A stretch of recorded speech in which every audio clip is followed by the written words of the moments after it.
It is a long and lengthy path to beatification and canonization, requiring substantial evidence of a holy life that serves as an inspiration to all Catholics globally. Kenya had the distinction of initiating Africa's first beatification process 5 years ago, marking a historical moment, presiding the anticipated beatification of the late Cardinal Maurice Otunga, as his remains were moved from the initial gravesite to the Resurrection Gardens in Nairobi for investigations. Among those recognized is Sister Irene Nyatha, affectionately known as the humble servant of the poor, or Nyatha, Mother of Mercy in the native Kikuyu language. We quested to find out the process of sainthood and the meticulous requirements it took with Irene Nyatha's backdrop. Stephanie worked as a nurse in Kenya and earned a reputation for her dedication and service to the people she cared for. When World War I broke out, she worked tirelessly in hospitals, providing care to wounded soldiers and others affected by the conflict. In our visit to the Archdiocese of Nyeri, Our Lady of Consolata Catholic Church, we witnessed the resting place of Blessed Irene Nyatha. Those are the first degree relics. What do we mean by first degree relic or a holy relic? It's the part of the body, the anatomy of the body. You study that about. We cannot call it skeleton. Yeah, part of the bones are there, but in the ecclesiastical language, church language, they are first degree relics. What do we call the second degree relics? What is the essence of the second degree? It's like the clothes used, the cross, the shoes, like you have the famous boots, the military boots used. With her remains even becoming significant in the commencement of Mass. Because the relic is normally inserted at the center here. So when you come to kiss, to begin the Holy Mass, you kiss. Why do you kiss? It's a sign that you are asking God to unite our earthly prayers here on earth with the celestial or the heavenly saints to intercede for us. So we are uniting our prayers because we are not worthy. We are limited here on earth by people with God, like Blessed Irene, to intercede for us to God. So relics are basically objects, holy objects to relate us with God. For Peter Githenji, the Prosterian priest of Nyeri Diocese, tasked with investigating causes of sainthood, guided us through the process from servanthood to sainthood that occurs in 3 stages. It begins with a petition from the faithful congregants, followed through by a thorough examination of the candidates' lives and virtue. There are 3 basic stages, the main stages: servant of God, blessed, and saint. We are now at blessed. We are looking for the final one, saint. If deemed worthy, the Vatican issues a nil obstruct, indicating that there is no objection of the cause. This signifies the end of stage 1 and the commencement of stage 2.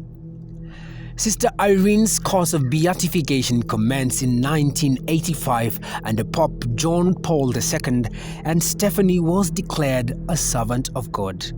This acted as a formal beginning of the course, and it saw the accumulation of documents and testimonies in order to support her cause.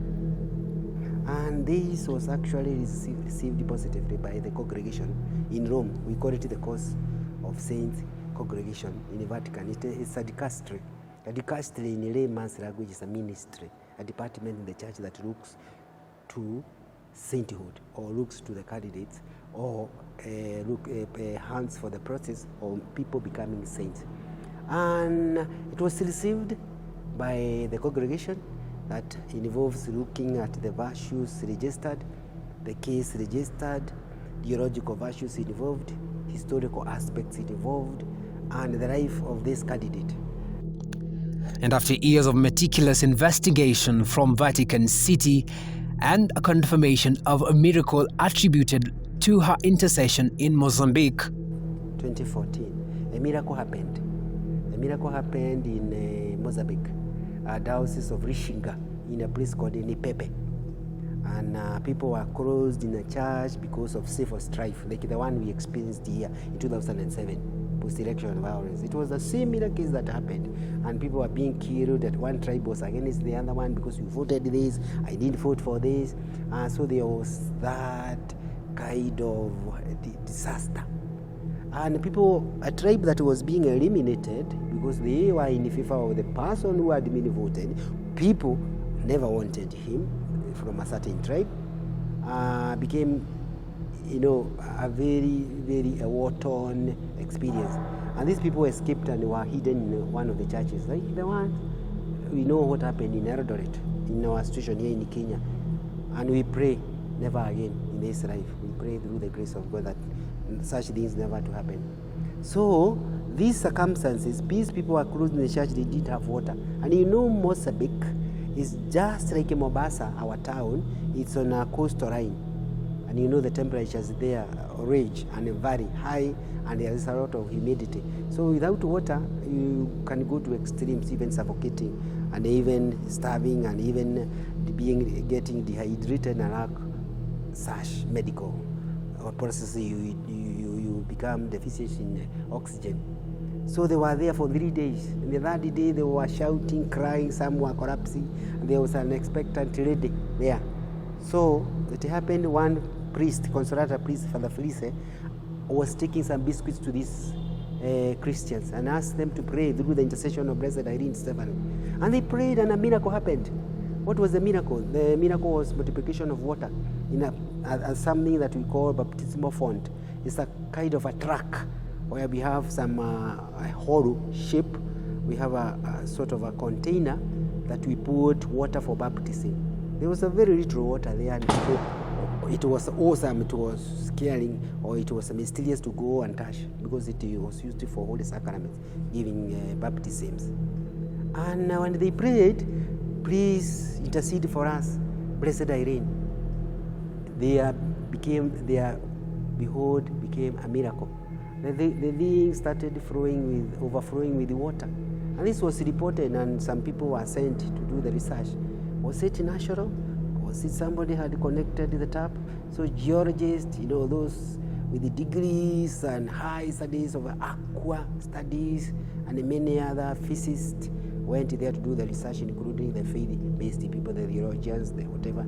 And it was proved beyond any reasonable doubt that it was really a miracle. It was a supernatural cause.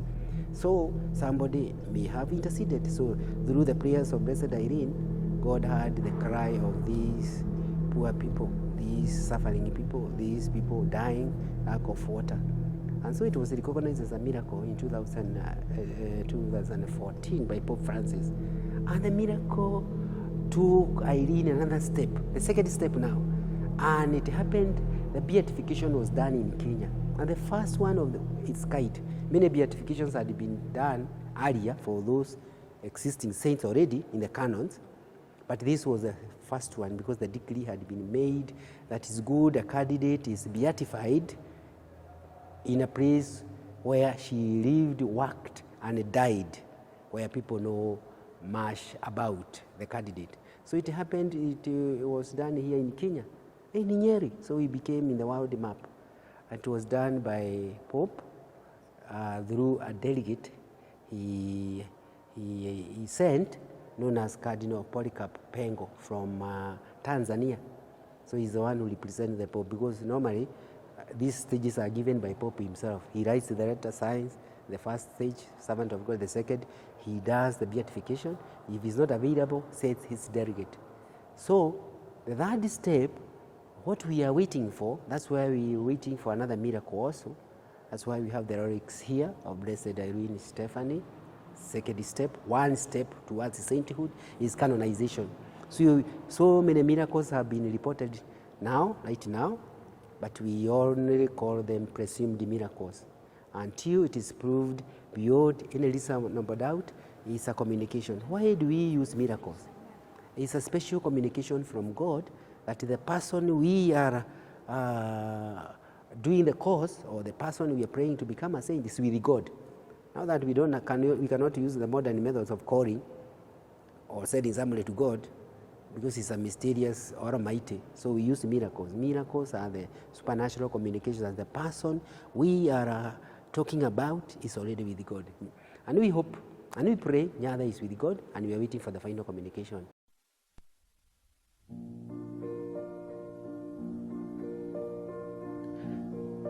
Sister Irene's beatification may open the door to others in Kenya like Cardinal Maurice Otunga and Anna Ali from the Diocese of Eldoret, a nun who is reported to have received messages from Jesus for 25 years and to have photographed him. During the struggle of Kenya's independence, the same period of the rise of Christianity, members of the faith were put to test as the Mau Mau, a loose organization that spearheaded for the push of freedom from Britain colonial rule, killed Christians. The odds carried conditions that were considered sacrilegious to Christians.